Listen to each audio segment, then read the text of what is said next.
Pronto. Estamos ao vivo. Estamos ao vivo? Vou dar um refresh aqui para ver como está lá na página. Na app, tem um live aqui. Uhum. E estamos ao vivo lá na página já. Vamos ver aqui quantos que nós temos assistindo. Até esse momento temos eu assistindo.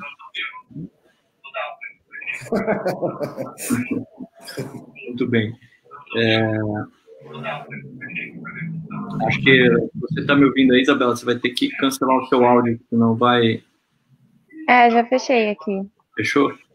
Aham. Beleza, então. Pessoal, agora já somos mais, tem mais gente nos assistindo. Primeiramente, muito boa noite a todos. Esse é a nossa primeira transmissão do Mercado Informático. É uma tentativa de explicar as coisas que acontecem na economia e na gestão de um modo geral, de maneira desburocratizada, uma maneira mais informal. E hoje nós temos alguns convidados. Hoje a Karen Thomas está entrando aí ainda na live. Eu vou passar para ela aqui o link. Ela ainda não se conectou, porque parece que ela não recebeu o e-mail. Vou passar aqui o link para ela. Vou ver se eu acho o link. E, antes de mais nada, eu gostaria de apresentar, então, o nosso convidado que já está conectado, que é o Saulo Inácio. O Saulo, ele é gestor de empresas e CEO da Samtec, empresa de biotecnologia. Já vou deixar o Saulo falar um pouquinho aí também. Vou apresentar o Marcelo Buffa. Marcelo Buffa, que é professor das cadeiras de Ciência Política e Sociologia.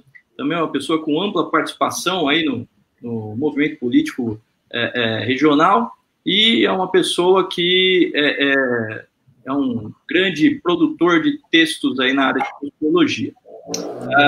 Com a gente, na parte técnica do encontro, estão a Isabela e a Eduarda. A Eduarda e a Isabela são estudantes de jornalismo da UNAERP, e a Eduarda agora é uma nova membro aí do nosso grupo de estudos que promove, inclusive, esse programa, que é o NEAD, né? Núcleo de Estudos Avançados em Economia, Administração e Desenvolvimento.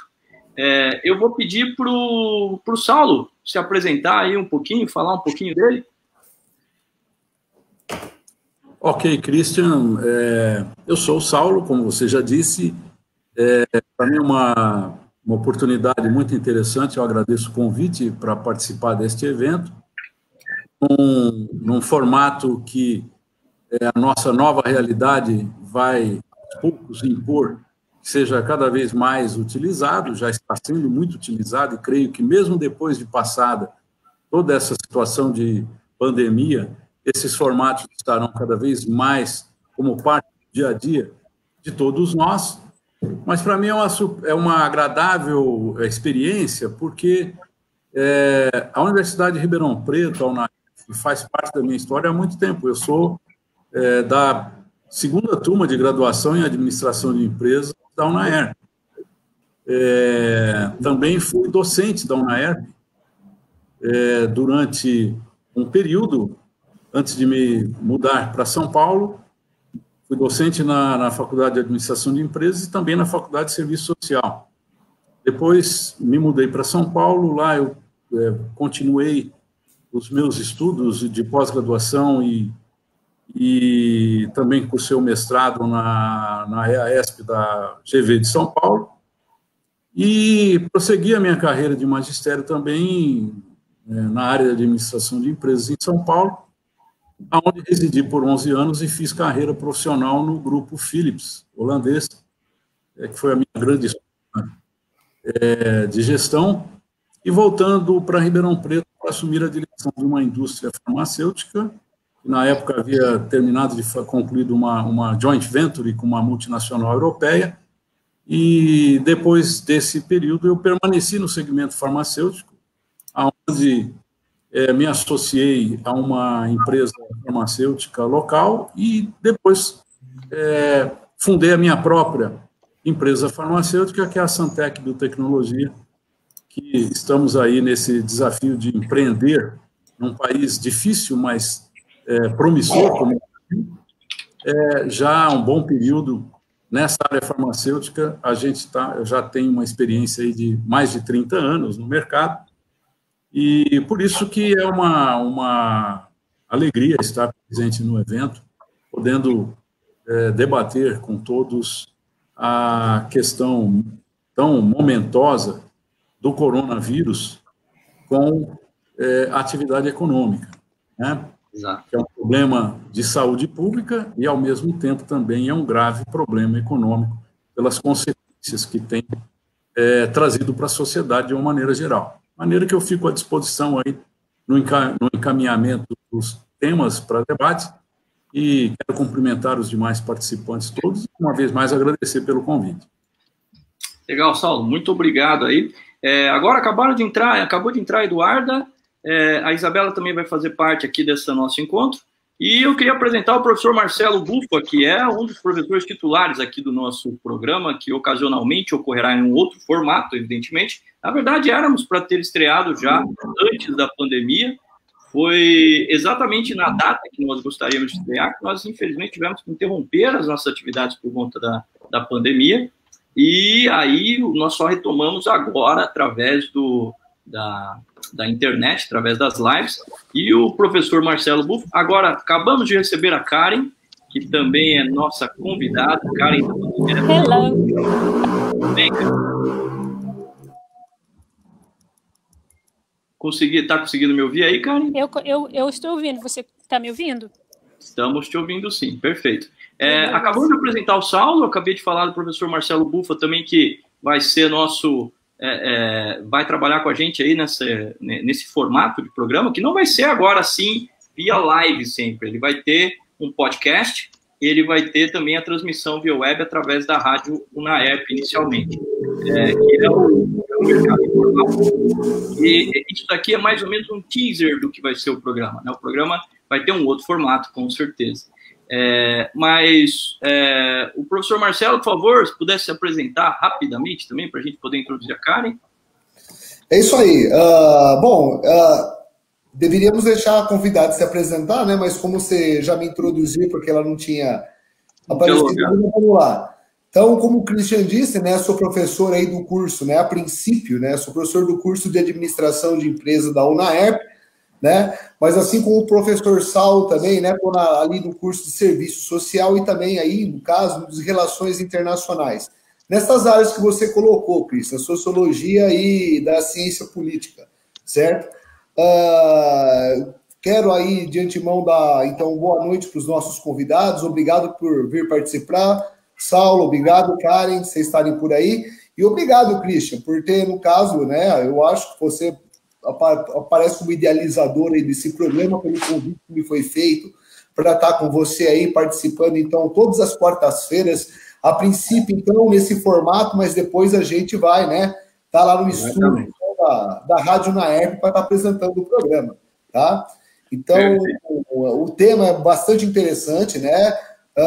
Deveras contemporâneo, certo? Que é a questão, então, do coronavírus da economia. E eu acho que nisso a presença dos nossos convidados aí de diferentes áreas vai ser fundamental para fazer um debate aí no que é a nossa proposta, né? Falar de economia de uma maneira bem informal, tá certo? Eu estava meio receoso, Christian, porque eu não sabia que formato de programa você estava pensando. Se era tipo um Manhattan Connection ou era um Pânico na TV, né? Vamos tomando pé de como vai ser a coisa, aí a gente vê. Com certeza. Vamos ver. O formato ele vai chegar em algum momento, né? Você sabe que quando a gente trabalha junto, a gente deixa as coisas muito livres para elas irem tomando forma com o tempo. Karen, gostaria de introduzir a todos. A Karen Thomas, ela trabalha no Wells Fargo, nos Estados Unidos. Ela ocupa uma vice-presidência específica da área de tecnologia, com a qual ela tem uma enorme familiaridade, uma enorme competência na área, e eu gostaria que você também se apresentasse. Ok, olha, o meu português é meio ruim, eu estou fora do Brasil faz 25 anos, eu tenho um pouquinho de dificuldade de falar português, soa meio estranho, porque eu sou brasileira, nascida e criada em Curitiba, mas meu português sai um pouco estranho. Como o Christian falou, o Christian é meu primo. Eu sou a Vice President, vice-presidente de Analytics no banco Wells Fargo. Hoje eu gostaria de falar sobre o processo que a gente está sofrendo aqui nos Estados Unidos, e a maioria das corporations, né, das empresas, como que eles estão lidando com o impacto do coronavírus nos funcionários. Legal. Então, bem, a primeira forma de abordar vocês aí, para deixar a coisa mais light, mais leve, eu gostaria de estar servindo a todos uma cervejinha, um amendoinzinho. Infelizmente, não vai dar para fazê-lo via web, né? Afinal de contas, a proposta desse programa é ser bastante informal. Inclusive, nos programas no estúdio, teremos cerveja regularmente, que é para trazer aquele papo de economia mais descontraído, uma coisa realmente normal. Opa! Meninas, inclusive, só toparam participar dessa iniciativa porque eu prometi que a cerveja ia ser de graça. Mas, de qualquer forma, nós temos aí diversos assuntos sérios para abordar, mas eu acho que os assuntos não precisam ter todo aquele peso que, de certa forma, são dados em outras instâncias de discussão desses assuntos. Então, primeiramente, eu gostaria de jogar uma pergunta para vocês, uma pergunta que, de certa forma, pode tomar aí todo o tempo do programa, e que eu imagino que a gente tenha que conseguir, de certa forma, abordar, porque é a pergunta que todo mundo, de alguma forma, está falando, está todo mundo questionando. Será que existe um caminho do meio entre o isolamento e a total flexibilização do trabalho, das atividades econômicas, em tempos de uma epidemia tão perversa, de um vírus que se espalha numa velocidade e tem uma letalidade superior a muitas das outras epidemias que nós tivemos? Logicamente que não se compara a algumas outras doenças mais sérias, mas com certeza é uma das mais contagiantes que a gente já teve notícia, principalmente nos últimos tempos. Será que existe um caminho do meio em relação a isso para tentar salvar a economia? Eu acho que nesse momento a gente nem precisa perder muito tempo para dizer que todas as economias de alguma forma foram evidentemente impactadas pela questão do isolamento social.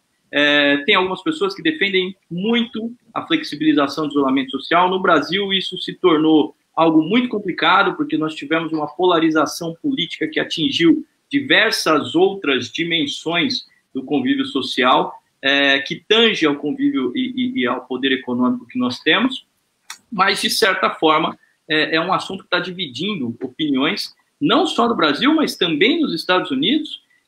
A Karen deve ter acompanhado aí, inclusive, que eu vi manifestações a favor da flexibilização. É lógico que as manifestações a favor do isolamento, eu imagino que não vão acontecer, porque seria um contrassenso, né? As pessoas irem para a rua para defender ficar em casa.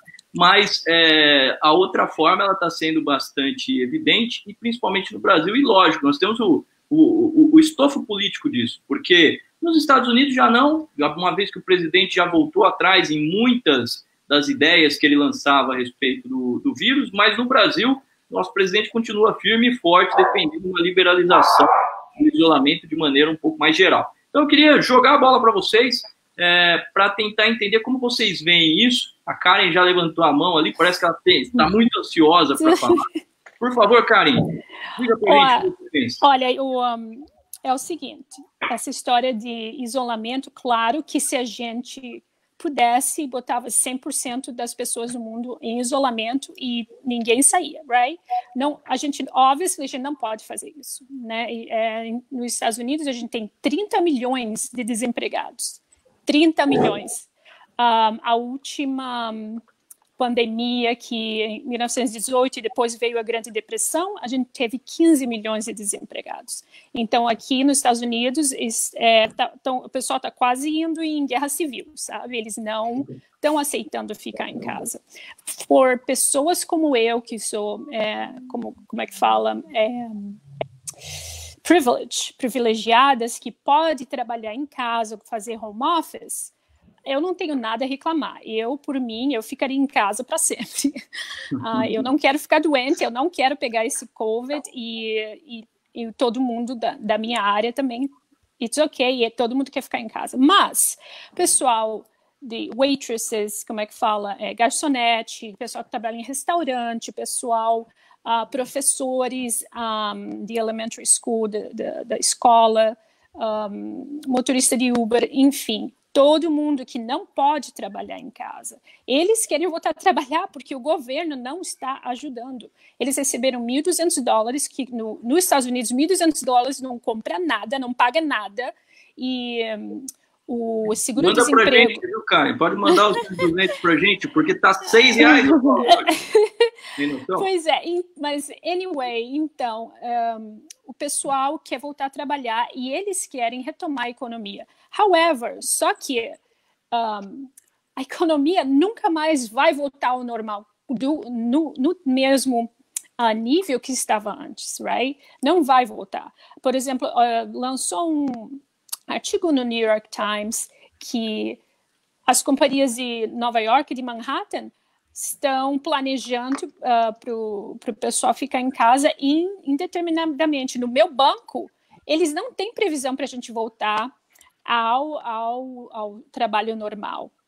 O Twitter já falou, olha, todo mundo vai ficar trabalhando em casa permanentemente. Então, essa de arrumar um meio termo vai ficar meio difícil, pelo menos aqui nos Estados Unidos. Todo mundo está apoiando o distanciamento. Entendi.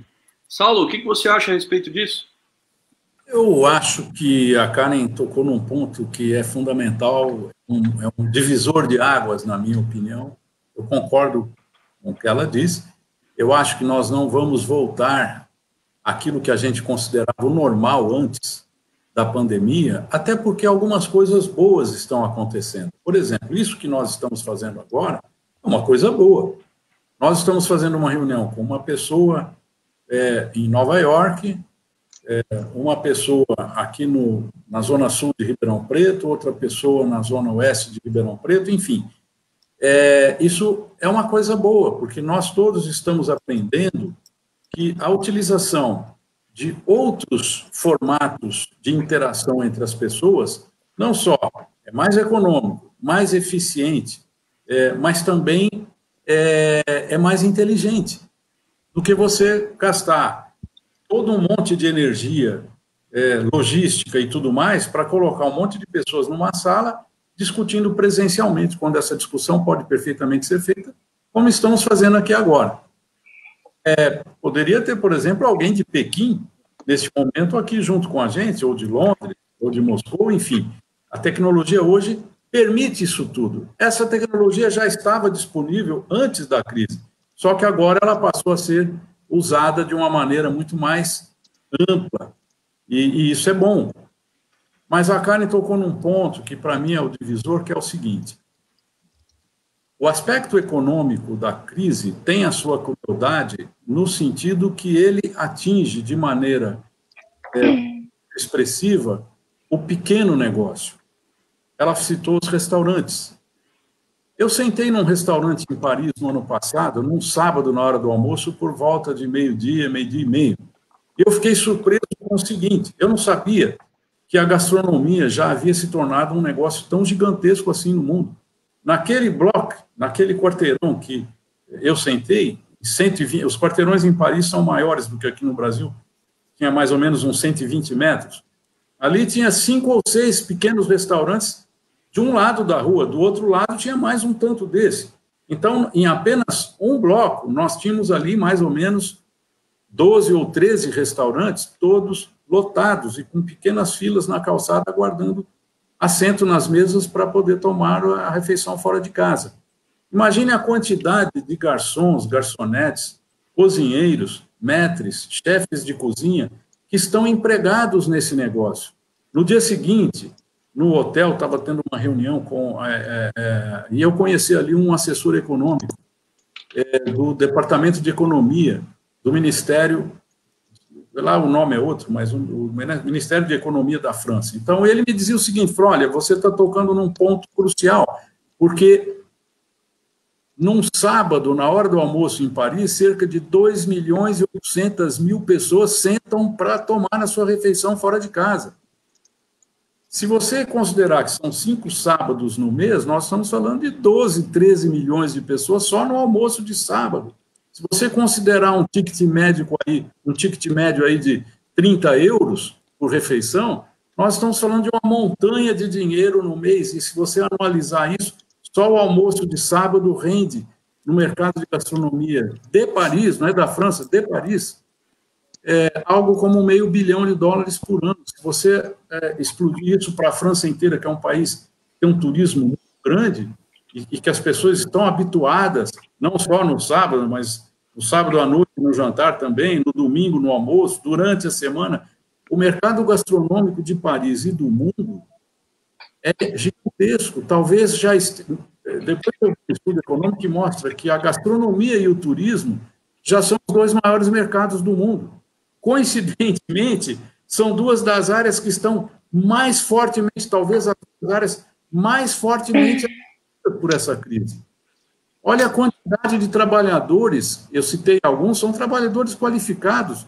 Hoje, o sujeito, para ser cozinheiro de um restaurante, ele tem que se qualificar bem. Um chefe de cozinha, um garçom, um maître, um guia de turismo. Eu, na Grécia, que é um país também que vive de turismo, eu fui atendido lá por uma guia de turismo que ela tem um conhecimento enorme de história, de geografia, de cultura. Essas pessoas são qualificadas, estão todas desempregadas. A minha esposa tem uma agência de viagens aqui em Ribeirão Preto. Nos últimos 2 meses, a receita bruta foi exatamente igual a 0. Não é que caiu 30%, 50%, não. Zerou. É 0. Imagina o risco de desemprego de quantos... o setor aéreo, que foi fortemente atingido, nós estamos tendo as companhias aéreas começando todas a entrar em processo de recuperação judicial.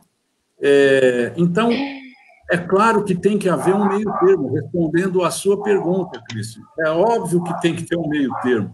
A saúde é muito importante. Aqui no Brasil tem uma discussão agora assim, que é uma discussão idiota. O que é mais importante, a saúde ou a economia? Ora, essa discussão não cabe. São tão importantes quanto. A saúde e a economia são tão importantes quanto, porque eu vou dar um exemplo de um amigo meu, não é aqui de Ribeirão Preto, é de uma cidade média, grande também. Ele é proprietário de 3 restaurantes. Gera emprego para 72 pessoas. Ele já demitiu 50, tem 22 ainda, e vai demitir os outros 22. Ele está desesperado. Semana passada, em conversa com ele, ele falou para mim o seguinte: eu prefiro o vírus. Prefiro o vírus. Para uma pessoa chegar a esse ponto, imagina o grau de desespero, porque ele não está conseguindo pagar as contas, ele não está conseguindo manter os empregos, ele não está conseguindo mais sustentar a própria família. Então, o cara chega a um ponto que ele fala, não, se é para viver assim como um morto-vivo, então eu prefiro o vírus, para virar um morto-morto. Nós temos 12 mil mortos aqui no Brasil. Pelas últimas estatísticas, 12 mil, quase 13 mil. Quantos mortos-vivos será que nós já temos? 500 mil? 800 mil? 1 milhão? A partir do desespero desse amigo que me disse isso, prefiro o vírus. Ou seja, nós não podemos fabricar mortos-vivos. Para não ter... Parece que tem uma pergunta, Saulo. Uma pergunta que veio aí a Isabela vai passar para vocês. Qual que é a pergunta, Isabela? Parece que é para a Karen, né?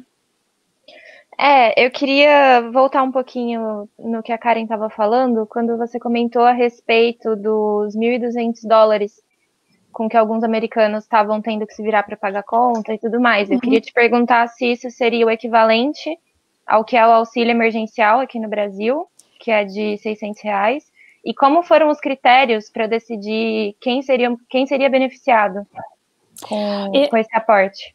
Então, esses $1.200 é mais ou menos equivalente aos R$600 do Brasil. Não dá para nada. Então, o critério de quem recebe os R$1.200 é todo mundo nos Estados Unidos que ganha até $100 mil no ano. $100 mil é é equivalente a, deixa eu ver, tipo uns, sei, Christian, aí no Brasil, quanto ganha por mês o pessoal assim de classe média? 5 mil reais, 3 mil reais? Depende de que tipo de classe média nós estamos falando, cara. A classe média do Brasil que tem uma casa. A classe média brasileira é muito mais complexa do que só uma classe média. Olha, cara, eu vou te falar que tem classe média que ganha familiar 30 mil reais por mês e tem classe média que ganha 3 mil reais. Então é muito amplo o espectro. Tá, então vamos aqui o salário médio do brasileiro é 2.200 reais, mais ou menos. Pois é, eu sei, é difícil comparar. Então, não tem muita comparação, porque no Brasil se ganha tão pouco. Exatamente. Então, quando eu falo de 100 mil reais, 100 mil dólares, você diz, oh, meu Deus, 100 mil dólares são 500 mil reais, é muito, então. Mas aqui nos Estados Unidos, 100 mil dólares é um... Já são 600, viu, cara? Já são 600. Hoje o dólar bateu a marca. Que horror. Mas nos Estados Unidos, 100 mil dólares por ano é muito pouco, não é não, Karen? Não é pouco, não é pouco. Não é pouco. É um salário que dá para sustentar uma família, que tem um carro, dá para ir em restaurante, dá para ir viajar. É um salário de classe média. Então, até quem ganha 100 mil dólares no ano ganhou 1.200 reais, 1.200 dólares de compensação do Covid. E regardless, sem contar que se eles estão trabalhando ou não, todo mundo ganhou. Exato. Aqui no Brasil, a gente ainda tem alguma dificuldade para receber. Aliás, a propósito, não sei se vocês viram a notícia, eu vi essa notícia muito por cima, parece que o departamento encarregado lá na economia de fazer esse repasse desse dinheiro, parece que repassou para os militares, parece que teve, se eu não me engano, foram 72 mil militares. 72 mil, sim, eles ganharam, eu vi isso, Pois é, e como é que se engana, coloca na conta dos militares? Eu não entendi. Parece que eles vão devolver, pelo que eu ouvi, eles vão ter que devolver. Não, faz todo sentido que devolva. É o básico, né? Mas o mais revoltante é que o auxílio emergencial, desde quando o cadastro para você ver se você se qualifica, desde que ele foi aberto, não lembro se foi no final de março ou no começo de abril, mas já faz um mês. Tem gente que já está comemorando um mês de situação em análise, e até agora o calendário dos pagamentos ainda não foi disponibilizado. Então, tem muita gente que foi aprovado, não recebeu a primeira parcela ainda e não tem ideia de quando vai receber a primeira e a segunda. Então, é por isso que eu gosto de jornalismo. Ele não tem nada. Mas jornalista tem sempre ter informação na ponta da língua. A gente acompanha isso pelo Twitter e aí eu também queria te perguntar, Karen, em questão de disponibilização desse dinheiro, foi realmente emergencial? Foi uma coisa rápida? Não travou em burocracia. O pessoal que eu ganho um pouco mais de 100 mil, então eu não recebi. Mas eu conheço gente que recebeu e demorou 2 semanas para quem tinha depósito direto na conta e demorou 3 semanas para o pessoal que recebeu o cheque, né, pelo correio. Mas todo mundo já recebeu. E agora, sexta-feira, amanhã, vai ser aprovada a segunda remessa dos outros 1.200 dólares que os republicanos eles não estão querendo liberar. Mas tem muita gente precisando. Tem gente que precisa desse dinheiro. Como eu falei, o pessoal que dirige Uber, o pessoal, as waitresses, o pessoal de restaurante, esse pessoal, todo mundo precisa, né? Eu não preciso. Se eu pudesse optar, né, eu não, o pessoal que trabalha comigo, todo mundo que eu ganho mais de 100 mil, nem qualifico mesmo, mas o pessoal que qualifica e estão recebendo, e estão empregados, eles deviam, para mim, eu acho que esse pessoal não deveria receber, entendeu? Deixa para o pessoal que precisa mesmo, mas aqui nos Estados Unidos é igualdade, né, todo mundo tratado igualmente. E, logicamente, que há uma percepção muito distinta dos tipos de governo, né? Apesar de que muito me parece que há uma certa semelhança entre os dois chefes de Estado neste momento político e, de certa forma, essa semelhança está, inclusive, ressaltada na opinião a respeito do vírus. Pelo menos o Trump parou de se manifestar da mesma forma que o Bolsonaro tem se manifestado, mas eu queria ouvir um pouquinho do Bufa, que é o maior especialista que a gente tem nesse assunto aí de política.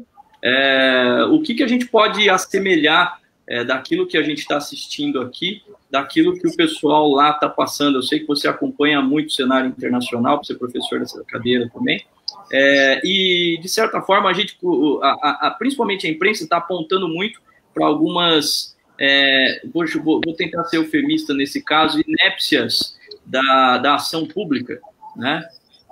E o que você vê do que está acontecendo hoje e o confronto que você faz com o que está acontecendo lá fora? Então, Christian, a respeito disso eu tenho um ponto de vista que que é interessante, porque como é um programa de economia informal, eu acho que eu poderia colocar isso e deixar a pergunta no ar para os nossos convidados. Dentro de tudo isso que nós estamos falando, de valor de renda para os Estados Unidos, valor de renda para o Brasil, os acontecimentos, né, como eu acho que bem colocou o Saulo, são coisas que vão mudar a nossa realidade, porque estamos usando diversas coisas que já eram tecnologias, mas provavelmente elas vão continuar sendo usadas de uma maneira mais intensa. Eu acho que novas formas e relações de trabalho vão acabar sendo criadas. Então, eu vejo que é o seguinte, esse momento do coronavírus é um momento de crise, mas também pode ser um momento que, como a gente observa, assim, a crise de 1929 também foi uma crise, certo? E foi daí que nós tiramos, então, a difusão do bem-estar social, tá? E nesse sentido, né, isso eu vou dizer porque eu vi até um comentário do Henrique Meirelles, certo? Que, no caso aí, a gente sabe que ele não tem, né, vamos dizer, nenhum perfil que se diga muito economista e desenvolvimentista com relação ao Estado, mas ele defende, por exemplo, aí a emissão de papel moeda, como mais ou menos aconteceu no keynesianismo, né? E vendo essa questão de renda que todos nós estamos comentando, eu fico pensando, será que a gente não poderia ver isso como uma oportunidade e, ao invés de, no caso, querer dar um impulso da economia de cima para baixo, dar de baixo para cima? Porque o que eu tenho visto é que as crises econômicas, o impulso tem sido dado no sistema financeiro, no sistema bancário com dinheiro público. Por que não usar o dinheiro público, por exemplo, independente da nossa capacidade de fazê-lo ou não, mas transferindo mais recursos para a área de consumo da sociedade, tá? E, basicamente, eu acho que é o seguinte, em virtude disso, se a inflação pode ser depois uma preocupação, deixa ela ser uma preocupação depois, mas não vão perder a oportunidade. É só para jogar isso aí no ar. Então, eu conto com a participação dos nossos convidados. Saulo quer falar alguma coisa? Eu quero cumprimentar aí o Marcelo pela opinião.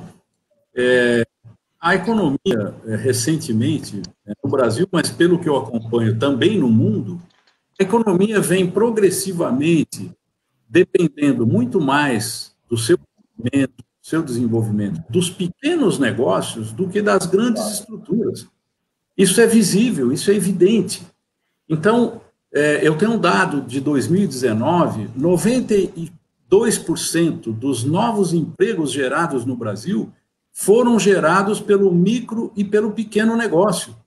92%.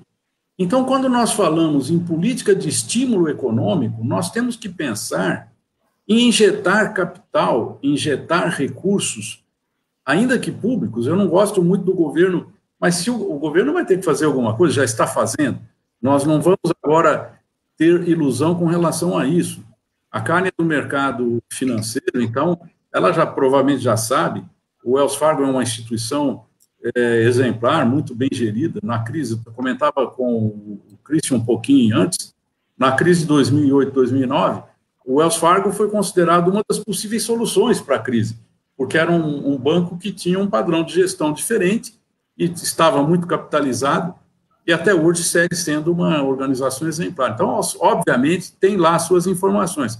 O Brasil vai ter um endividamento acima de 100% do PIB, e vai ficar por alguns anos com esse grau de endividamento, que é preocupante sim, mas se esse endividamento, que é mais ou menos inevitável diante da situação que nós estamos for utilizado para estimular o pequeno empreendedor, o microempreendedor, para que ele possa, com o dinamismo próprio que tem, o povo brasileiro nesse sentido é espetacular, o povo brasileiro é bom, o povo brasileiro é dinâmico, é trabalhador, quer investir, quer trabalhar. Nós não podemos cercear essas pessoas.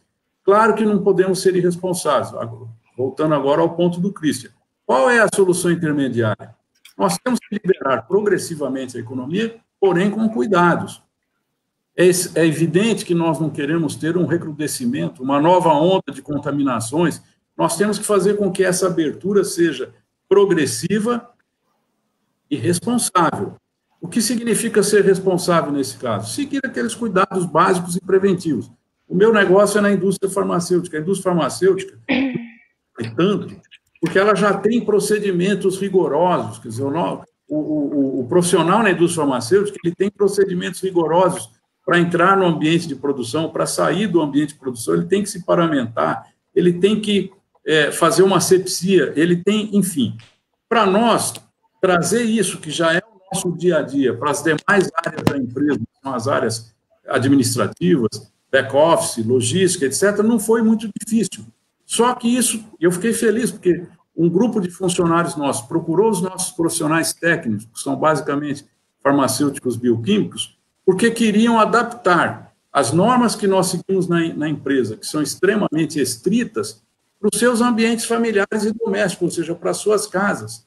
Então, o nosso grupo técnico se reuniu com um grupo de funcionários para passar para eles um conjunto de procedimentos que eles podem também seguir nas suas casas, no transporte público, nos seus contatos sociais, enfim. Se esses cuidados forem tomados, nós temos estudos aqui recentes que mostram o seguinte. Aliás, a Universidade de Oxford, na Inglaterra, publicou isso. 2 pessoas conversando, uma portadora e a outra não, nenhuma das duas com máscara. O risco de contágio é de quase 19%. Uma com máscara e a outra não, cai para 1,2 alguma coisa por cento o risco de contágio, ou seja, 98, de não risco. As 2 pessoas usando máscara, 0,00012% de risco de contágio. Então, você veja que um simples uso de máscara já reduz enormemente o risco para a população. Então, nós podemos voltar para uma quase normalidade se nós tomarmos o cuidado de proteção visual. Quem não usa óculos de grau como eu parei de usar lente de contato, estou usando óculos porque também me protege de um espirro, de uma tosse. Use óculos Ray-Ban, use um óculos de proteção, não custa muito caro isso e colabora muitíssimo para a proteção, mas a máscara chega em casa. Procedimentos preventivos, a Coreia, o Japão, eu estive num almoço, num jantar na Coreia, Taiwan, eles usam chinelo. Você chega num restaurante lá para jantar, no hall de entrada você tem que tirar o sapato e colocar o chinelo. Você vai andar de chinelo dentro do restaurante. Você chegou no seu ambiente de jantar, são aquelas mesinhas baixinhas com as almofadas, você tem que tirar o chinelo do corredor e colocar o chinelo do ambiente onde você vai jantar. Deu vontade de ir no banheiro. Eu levanto de onde eu estou sentado com o chinelo do ambiente onde eu estou comendo, troco de chinelo no corredor, vou pelo corredor até o banheiro, surpresa. Lá no banheiro tem que trocar de chinelo de novo, tem um chinelo de andar dentro do banheiro. É assim nesses países há muito tempo, muito antes da crise, só que para eles isso é rotina, é hábito adquirido. O que vai mudar nas nossas vidas é que nós vamos ter que trazer um pouco desses hábitos para o nosso dia a dia. Com esses cuidados, nós podemos caminhar para uma normalização, claro que é um novo normal, o brasileiro não está habituado com isso, mas vai ter que haver, senão vira irresponsabilidade. Nós somos a favor de uma abertura, nós achamos que a economia é tão importante quanto a saúde, porque uma economia dinamitada, produzindo mortos-vivos, morto-vivo é doente, a saúde do cara também foi para o espaço. Para evitar isso, nós temos que fazer uma normalização, um novo normal, que permita as pessoas viverem com um mínimo de normalidade dentro dessa anormalidade, que é um vírus com o qual nós vamos conviver ainda por um bom tempo, porque não há medicação específica para ele, não há vacina específica para ele, portanto, ele vai continuar por aí. Esse novo normal tem que ser um novo mesmo, normal, mas novo. E esse significa cuidados que nós vamos ter que tomar. Com isso, dá para começar a retomar a atividade econômica de uma maneira bem mais acentuada do que nós temos agora. Saulo, a economia não parou de vez, né? Pelo que eu tenho percebido. Na verdade, você que é industrial, eu sou gestor de uma empresa também, a gente não parou nossa atividade. A sua empresa, por exemplo, tem 3 turnos na indústria. Eu vejo muitas empresas que não pararam também, e o pessoal está tomando os devidos cuidados. Eu tenho informações aqui que em Ribeirão Preto, o ponto mais alto de paralisação representou ali 46% de isolamento, que significa dizer que você tem aí 54% da população ativa na rua, não pararam, isso é informação que vem das operadoras de celular. E, de certa forma, eu acho que nós fizemos um isolamento à brasileira, né, que teve lá os seus resultados por ser iniciado, aliás, tudo aqui a gente abrasileiriza, né, desde o sushi, que vai cream cheese, né, até outras coisas da pandemia, né, a gente sempre dá uma brasileirada nas coisas. Mas nós temos aí pelo menos 2 perguntas, a Isabela e a Eduarda. Eduarda, qual é a pergunta do Ricardo, é isso? O Paulo Ricardo, ele falou assim, boa noite. Eu acho que o ponto mais óbvio, que muitas vezes acaba no esquecimento, é que não existe um crescimento econômico se a população não tem renda para consumir. Pergunto aos convidados a opinião deles acerca do tema. Gente, eu acho que a Karen caiu e não voltou. Alguma coisa aconteceu, mas vamos responder aí a pergunta do Paulo Ricardo. Eu arriscaria passar para o Saulo. O que você acha sobre crescimento econômico em relação à renda? Se a renda não... Logicamente, eu acho que a pergunta dele quase que se auto-responde, porque é baseada numa lógica muito estreita, né? Mas se a população não tem renda, não tem crescimento econômico. Mas você acha, vou complementar ainda a pergunta dele, você acha que nós temos alguma chance de crescimento econômico esse ano, Saulo? Não. Esse ano o PIB, o próprio governo reviu hoje, né, a previsão de crescimento do PIB, eles estão prevendo menos 4,7%. Acho até moderados nessa previsão, porque tem setores que o crescimento vai ser menos 100%. O setor aéreo, por exemplo, está parado, o setor de turismo está parado. O setor de restaurantes, bares e restaurantes está completamente parado. Então, e a gastronomia já tem um impacto grande, como eu disse há pouco, a gastronomia tem um impacto grande no PIB em todos os países do mundo hoje. É claro que mais em alguns, menos em outros, mas em todos os países isso é crescente.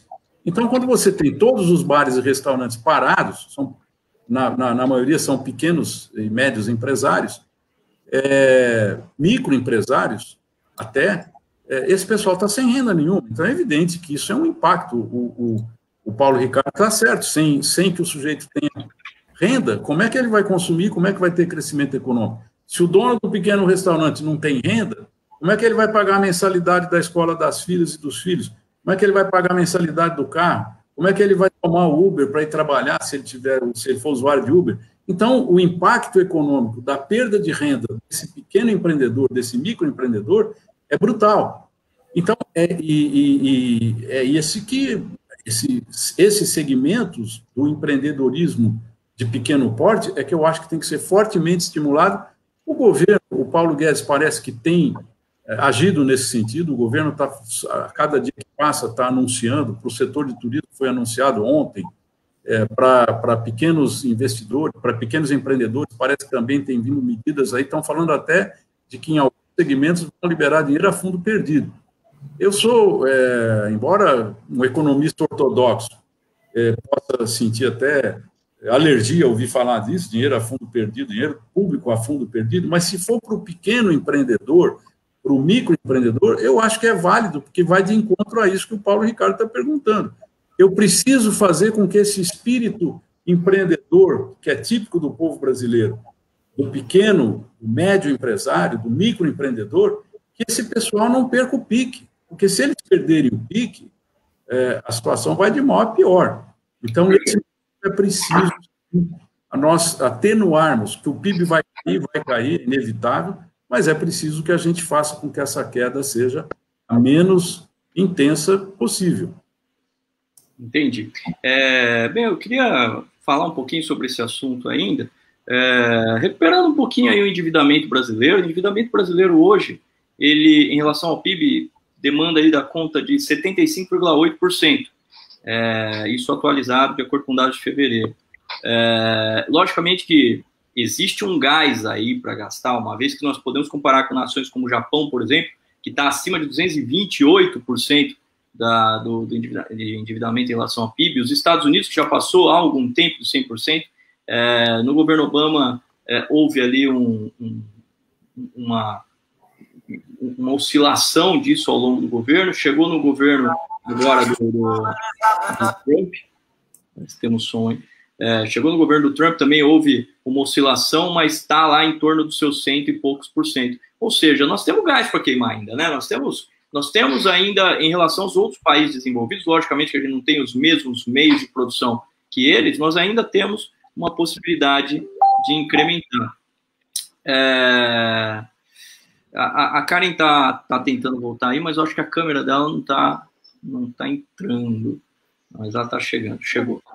Muito bem. Então, a minha pergunta é a seguinte, o grande problema disso que o Saulo falou é que, assim, é necessário a retomada da confiança do investidor, não adianta somente, e isso, eu até tive uma aula que eu até fiz uma live lá no meu canal sobre isso, não adianta a gente simplesmente repassar o dinheiro, porque quando o Meirelles fala de imprimir dinheiro, o grande problema não é imprimir dinheiro necessariamente não causa inflação imediatamente. Lógico que tem todo um conjunto de ideias acerca da expansão da base monetária, se a representação do meio de pagamento vai ser igual ao produto produzido, mas a questão é, imprimir dinheiro vai impactar sim na inflação se o repasse for feito de uma maneira que você não consiga equalizar oferta e demanda. Se você ampliar a demanda e não tiver oferta, você tem inflação. Agora, como é que faz para ampliar a oferta? Ampliar a oferta, você tem que repassar, sim, para o pequeno empresário e até mesmo para as empresas grandes, por que não? Desde que esse dinheiro seja revertido em produção para ampliar a oferta e aí sim ajustar oferta e demanda. Entretanto, o empresário só vai ter a propensão de investir e ninguém pode obrigar o cara a investir, a não ser com contratos, evidentemente, se ele receber esse dinheiro, mas ele só vai buscar o dinheiro se ele souber que existem condições de tornar aquilo viável ao longo do tempo. Se aquilo faz sentido em relação ao custo de oportunidade que ele vai ter de emprego do dinheiro. O nosso grande problema hoje é o seguinte, o investidor olha para o Brasil e fala assim, caraca, que samba do crioulo doido, o que eu vou fazer, né, com os meus recursos operando nesse país? Por que eu não tiro a coisa daqui e vou operar num lugar onde há sanidade mental, principalmente quando a gente olha para uma estrutura governamental que está cada dia mais complicada, complexa, eu diria, para ser eufemista novamente. Eu queria saber de vocês como vocês veem a contribuição do nosso governo, não só na esfera federal, mas nas outras esferas também, mas é logicamente que a mais emblemática nesse momento de crise é a esfera federal. Como você acha que esses caras têm sinalizado para os investidores que dá para confiar?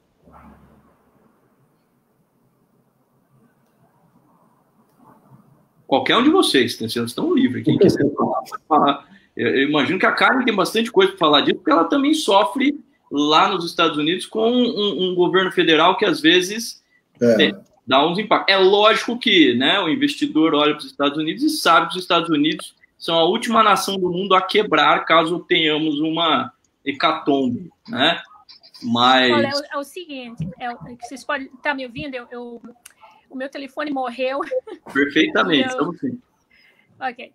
Então, os Estados Unidos, falando, os Estados Unidos não pode quebrar. Bom, eu não sei, porque a gente está em trilhões e trilhões de dólares de dívida, de dívida externa, né? E a dívida interna, trilhões de dólares. Só esse package que foi liberado, o pacote da economia para liberar os $1.200 para cada pessoa, custou 3 trilhões de dólares. E agora, sexta-feira, vai ser aprovado outro pacote que vai custar outro, eu acho que não sei se é 100 bilhões, é um número assim ridículo. Então, a economia não está boa agora e nunca, na minha opinião, não vai voltar ao normal como estava antes anytime soon. Não vai, pelo menos nos próximos 5, vai demorar uns 5 anos ou 10 anos para voltar como a economia estava antes. O governo liberou, a gente estava falando antes sobre ajudar as pequenas empresas, o governo americano liberou dinheiro para as pequenas empresas e foi depleted. Como é que fala depleted, Christian, em português? Que foi... Acabou, foi usado todo. Foi usado todo em, tipo assim, 2 semanas. E quer dizer, as pequenas empresas pegaram dinheiro rapidinho e não teve mais dinheiro para todo mundo. Então, o que os Estados Unidos estão fazendo? Eles estão imprimindo dinheiro, né? Porque não tem dinheiro para ficar distribuindo, assim, estão imprimindo dinheiro. Então, essa história de os Estados Unidos não vai quebrar, olha, a gente depende da China. E agora a China, todas as empresas que estavam fabricando coisas na China agora estão voltando para os Estados Unidos. E esse processo vai demorar de uns 10 a 15 anos para normalizar a economia de como estava antes. O Trump está falando que em julho a gente vai voltar ao normal, o que não é verdade. Pois é, isso. Pois é, mas é que ele tem umas eleições aí pela frente, né? Ele precisa sinalizar para o americano que a bonança está logo ali, né? Quando a gente sabe que o clima ainda não é tão bom. Mas em relação ao governo brasileiro, vocês acham que o governo brasileiro contribui ou não com a expectativa do investidor?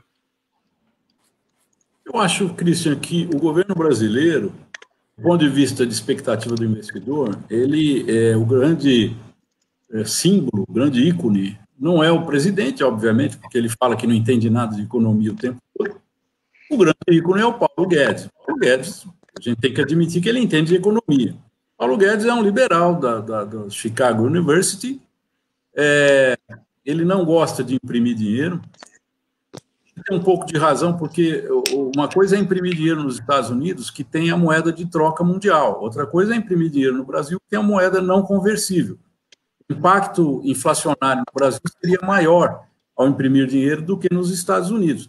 Porém, a economia brasileira está tão deprimida, mas tão deprimida, que nesse momento, imprimir um pouquinho de dinheiro, eu acho que não vai machucar em termos de inflação. Eu acho que está na hora do Paulo Guedes, não sei se ele já leu alguma vez, mas se não, na hora dele ler um pouquinho Lord Keynes. Eu acho que um pouco de keynesianismo nesse momento da economia brasileira não fará mal. O keynesianismo se desgastou nos anos 90, início dos anos 90 no mundo inteiro, porque houve um exagero, houve um abuso. Então, os governos começaram a gastar, soltar as trombetas, começaram a imprimir moeda desenfreadamente, não podia dar certo mesmo. Mas já se passaram quase 30 anos dessa experiência ruim. Então, agora, eu além de me graduar em administração de empresas, me pós-graduar em administração de marketing, fazer um mestrado em administração financeira, eu também acabei me apaixonando por filosofia, e acabei me tornando curso de filosofia, e há um filósofo que é o pai da racionalidade, que é Aristóteles, e Aristóteles é o autor daquela ética, que até hoje é um ditado muito utilizado popularmente, que diz assim: a verdade não está nos extremos, a verdade está no meio. Então, isso serve para o Paulo Guedes, que tem uma mentalidade muito ortodoxa. Olha, a ortodoxia é útil em alguns momentos, mas há outros momentos que a gente tem que ser flexível. Está na hora. Nós estamos vivendo um momento como esse que ele tem que entender que vai ser preciso o Estado injetar dinheiro na economia, ainda que isso implique em aumento de endividamento. Eu acho até que ele já está convencido disso. Então, respondendo a sua pergunta, Cris, eu acho que o Paulo Guedes inspira confiança no investidor brasileiro, no empreendedor brasileiro. Ele é um cara competente, é racional, a racionalidade tem que ser usada e ele sabe usar. Agora, Aristóteles vale para a política também hoje. Se todo mundo entender que a verdade não está nem num extremo e nem no outro extremo, mas que é preciso achar uma verdade ponderada, racional, que esteja no meio, nós todos exercitarmos um pouco isso, senão nós vamos ficar naquela história de cai Bolsonaro, fica Bolsonaro, cai Bolsonaro, fica Bolsonaro, cai Bolsonaro, fica... Nós não vamos sair disso. Então, é um momento chegado de vamos discutir as teses. Às vezes o Bolsonaro, ele fala que quer reabrir a economia, eu sou tentado a concordar com ele. Eu posso não gostar muito dele, mas eu costumo dizer o seguinte, a pessoa errada às vezes pode estar dizendo a coisa certa. Se nós usarmos a racionalidade, eu tenho que olhar o que está sendo dito e não quem está dizendo. No passado eu usava isso com o Paulo Maluf. No tempo que o Paulo Maluf era exorcizado, ninguém gostava do Paulo Maluf.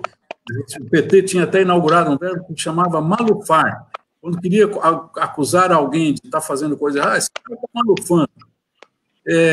E eu dizia o seguinte, olha, se o Paulo Maluf disser que a Terra é redonda, eu não vou sair por aí dizendo que a Terra é quadrada só porque o Paulo Maluf é que está dizendo que ela é redonda.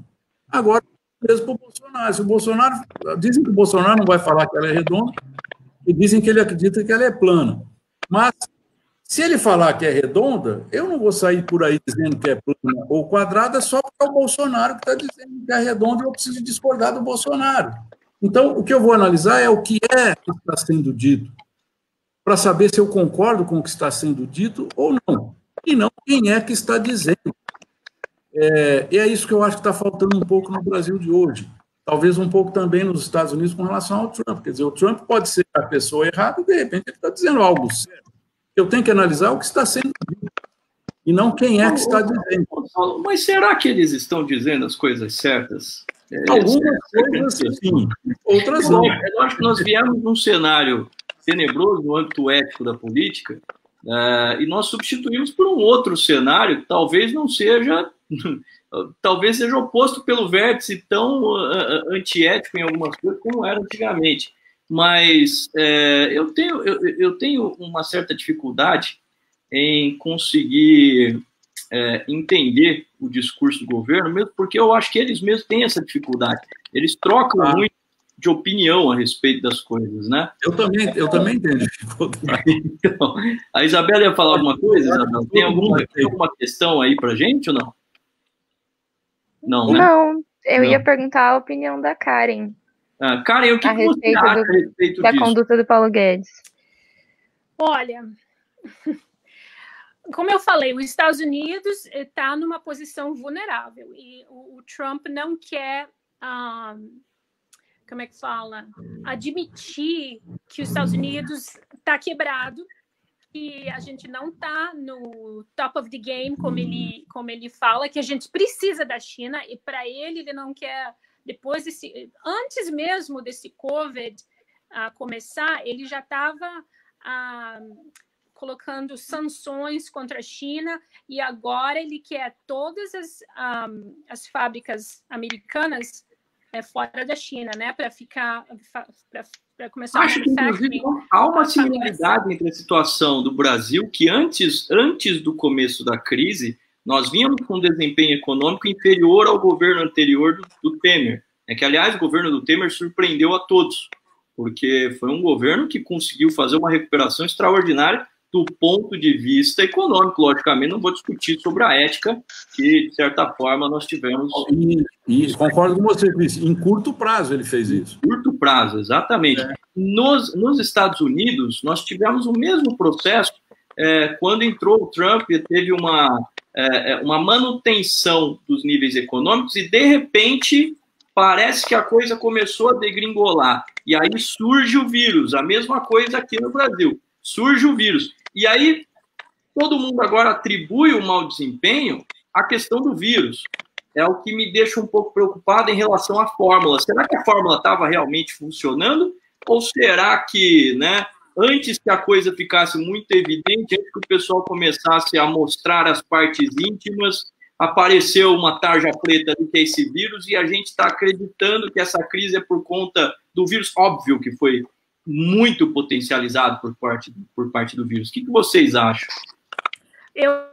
Olha, eu acho que a economia do Trump foi muito Bowles economy, né? Bem agressiva, cresceu e triplicou a economia. A gente nunca teve tanta gente empregada como a gente teve nessa época do Trump. Mas devido a essa agressividade dele, muitas companhias estavam operando sem um backup por exemplo, assim, quanto tempo a gente está nessa pandemia do lockdown? O que? Uns 4, 5 semanas, 7 semanas, acho, né? 2 meses. Então, como que por 2 meses as companhias estão quebrando? Quer dizer, eles não tinham reserva, né? Uma reserva para emergenciais nas companhias. Tipo assim, eu tenho emergência na minha conta. A maioria das pessoas que tem aquela mentalidade econômica tem uma emergência. Se acontece alguma emergência, tenho 6 meses saved. Como é que fala saved? Economizado para uma emergência. Segurança. Então, você vai me dizer que as companhias não tinham reserva para sofrer algo assim, por exemplo, assim, por 2, 3 meses, se eu fosse, por exemplo, assim, se eu tivesse um salão, eu com certeza teria uma emergência. As pessoas não estão tendo emergência. Quer dizer, o small business, o pequeno empresário aqui nos Estados Unidos, não dá para comparar no Brasil, que no Brasil é outra coisa, mas aqui nos Estados Unidos é um país rico, todo mundo tinha que ter uma reserva para, se acontecesse algum imprevisto como agora, a economia não ia entrar em colapso como está agora. Quer dizer, então tinha um problema bem antes desse vírus. Sim, sim. Só para um dado para vocês, tá? Hoje, com o vírus, temos 65% das famílias brasileiras endividadas. Tá? 65% das famílias endividadas. Significa dizer que 35% dessa família tem algum nível de aplicação, obviamente sendo superavitário, está lá no sistema financeiro fornecendo recursos para que os bancos emprestem. Tá? Só que, se nós formos comparar com o nível americano, por exemplo, o mercado financeiro brasileiro é incipiente. Hoje a gente não tem um nível de intermediação como o mercado americano. Entretanto, por conta do spread bancário brasileiro, que é um dos maiores do mundo, os bancos brasileiros batem recordes de lucros, né, ano após ano. Então, no último ano, dos 6 maiores bancos, 6 maiores lucros dos bancos do mundo, 4 eram brasileiros, sendo que um deles estatal. Né? Eu queria que vocês me falassem como vocês percebem a possibilidade de ajuda do mercado financeiro nessa situação de crise, como é que a gente poderia se utilizar disso? Então, aí eu vou citar uma frase que eu concordo, mesmo que tenha sido pronunciada pelo Paulo Guedes, que é um cara que eu admiro, mas que muita gente não gosta. O Paulo Guedes disse ontem que existem 220 milhões de otários no Brasil sendo explorados por 6 bancos brasileiros, que é o que nós temos de bancos no Brasil. A concentração bancária no Brasil é tão absurda que é o que explica esses spreads elevadíssimos que você acabou de citar, o Christian. Agora, é por isso que eu não acredito que os bancos brasileiros vão fazer o dinheiro chegar no pequeno empreendedor. Não vão fazer, porque eles não têm interesse nisso. A margem de lucro que eles podem ter é tão brutalmente maior se eles continuarem. O Brasil tem um mercado financeiro muito sofisticado. Se há uma coisa, não é um mercado do tamanho do mercado dos Estados Unidos, obviamente não, mas é um mercado que tem uma prateleira de produtos muito variada e muito sofisticada, que aquele que investe no Brasil, esses 35% de famílias que o Christian falou que tem dinheiro para investir, eles têm muitas opções sofisticadas no mercado econômico brasileiro. Tem um amigo meu que costuma dizer o seguinte: o corporate finance sempre acha um caminho, e acha mesmo, tanto nos Estados Unidos como no Brasil. Agora, no momento em que nós temos que convencer o corporate finance a emprestar dinheiro para o pequeno empreendedor, isso não vai dar certo, isso não vai funcionar no Brasil. Eu não creio que vai funcionar. Então, é preciso que o governo haja, de alguma maneira, mais firme para fazer com que esse dinheiro chegue nas mãos de quem precisa. Porque não vai chegar, deixado o free market, deixando o corporate finance atuar no free market, não vai chegar. Então, aí vai ter que ter uma ação, e vai ter que ser uma ação, digamos assim, bem objetiva e bem efetiva, para fazer com que... e já está começando a ter algumas atividades. Por exemplo, aqui no Brasil a gente fala mal do Congresso, muito mal. Falamos extremamente mal do Congresso. Mas, de novo, eu vou concordar com quem eu não gosto. Eu também não gosto do Congresso brasileiro. Mas o Congresso brasileiro está fazendo uma lei, eu tomei conhecimento hoje, que vai forçar os bancos a baixar radicalmente os juros do cheque especial e do cartão de crédito. Por quê? Porque se nós estamos com a Selic na mais baixa taxa histórica, nós estamos quase com um juro real negativo no Brasil. O juro primário, comparado com a inflação, está quase chegando ao nível negativo. Apesar disso, os bancos estão cobrando spread de 12%, 14%, 20%, 25% no cartão de crédito e no cheque especial. Ora, tem muito pequeno empreendedor que usa o cheque especial como única fonte de recurso dele para poder manter o negócio dele vivo. Então, se o Congresso Nacional, de fato, conseguir reduzir drasticamente os juros do cheque especial e do cartão de crédito, eu acho que essa é uma medida não ortodoxa, mas extremamente necessária. Faço votos aqui de que os deputados e senadores sejam, de fato, impulsionados nessa direção e façam isso. E, repito, se deixarmos o corporate finance agir pelas regras do free market, o dinheiro não vai chegar aonde precisa chegar. Pois é, parece que o Congresso está tentando implementar uma regra de, se eu não me engano, 8% ao mês, né, de 7% a 8% ao mês no juros do cheque especial como limite. Karen... Não, isso era antes, agora é muito menos, Cristian. Menos? Menos do que isso, menos. Karen, quanto é o juro praticado aí, cara? É quase isso por ano que eles querem implantar agora. Nossa. Quanto que é o juro praticado aí, cara? I think it's 6%. 6%. 6% ao mês, isso? No cheque especial? Não, ao ano. Nossa, não, é 6% ao ano. Ao ano. Ao ano, Cristian. Ao ano. Pois é, nós temos isso ao mês aqui, cara. Olha que maravilha. Por isso, meus alunos, quando vêm me perguntar assim, professor, eu tenho uma dificuldade para decidir o que eu quero fazer na vida. Devo abrir um negócio? Eu sim, devo abrir um negócio. Deve abrir um banco. Abra um banco. Você só vai ter isso quando você tiver um banco, porque afinal de contas... É por isso mesmo que só tem 6, Cristian. É tão bom que só tem 6. Então, eles não deixam abrir, né? Então, nós já estamos aí uma hora na live. Eu imagino que as atividades lá na universidade estão em pleno vapor, principalmente na web, né? Infelizmente, eu vou ter que encurtar um pouquinho a nossa conversa, terminar. Por mim, eu ia até a meia-noite com isso, mas eu também dou aula daqui a pouco. E gostaria de parabenizar as meninas aí pelo bom trabalho, viu? Ficou jóia a live, bacana, a gente vai melhorando ainda mais aí, ficou muito bom. Eu estou bastante... Se quiser, se todo mundo puder estender mais meia horinha, estamos tranquilos, pode continuar. Sim. Agora a nossa audiência está estourando aqui, ó. Tô vendo ali. Então. Eu acho que a gente chegou no ponto que o pessoal realmente estava com mais vontade de ver. Então, por mim, podemos estender. Tranquilo. Então tá bom. Acho que dá pra gente fazer um pouquinho mais. Bufa, você tá ocupado ou não, né? Dá pra... Tranquilo, cara. Dou aula amanhã de manhã só.